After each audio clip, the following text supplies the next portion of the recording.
বাংলাদেশের বিপক্ষে 3 ম্যাচের টি-20 সিরিজের জন্য পাকিস্তান ঘোষণা করেছে তাদের শক্তিশালী স্কোয়াড। সালমান আলী আঘার নেতৃত্বে টাইগারদের বিপক্ষে এই সিরিজে অংশগ্রহণ করবে টি-20 স্পেশালিস্ট এক ঝাঁক তারকা। সবশেষ পাকিস্তান সফরে 3 ম্যাচের টি-20 সিরিজে হোয়াইট ওয়াশ হয়েছিল বাংলাদেশ। সেই লজ্জার হারের প্রতিশোধ নেওয়ার সুযোগ পাচ্ছে লিটন দাস, তাওহিদ হৃদয়রা। তবে তাদের প্রতিপক্ষ শিবিরে থাকছে কারা? বাংলাদেশের বিপক্ষে পাকিস্তান স্কোয়াড থেকে বাদ পড়েছে অনেক তারকার নাম, যুক্ত হয়েছে তরুণ সব পারফর্মার।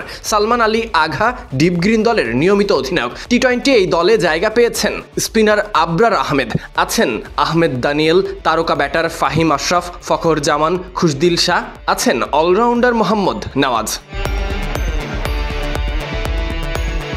15 জনের স্কোয়াডে 2 উইকেটরক্ষক ব্যাটার মোহাম্মদ হারিস এবং সাহিবজাদা ফারহান, আছেন হাসান নেওয়াজ, হোসেন তিলাত, মোহাম্মদ আব্বাস আফ্রিদি, সাইম আয়ুব, সালমান মির্জা, সুফিয়ান মুকিম। তারকা ভরা এই দলে জায়গা হয়নি অনেক তারকার, নেই নাসিম শাহ, সাদাব খানের মতো ক্রিকেটাররা। এবার নিজেদের মাটিতে পাকিস্তানের বিপক্ষে 3 ম্যাচের টি-20 সিরিজ খেলবে বাংলাদেশ, যেখানে পাকিস্তান দ্বিপাক্ষিক এই সিরিজের স্কোয়াড ঘোষণার মধ্য দিয়ে লড়াইয়ের প্রথম দামামা বাজিয়েছে।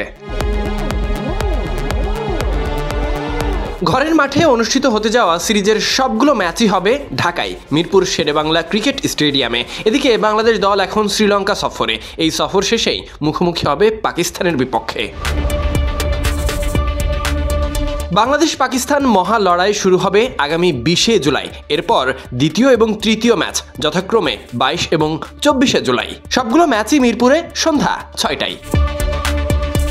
Sadiq Ahmed Sunny, BD cric time.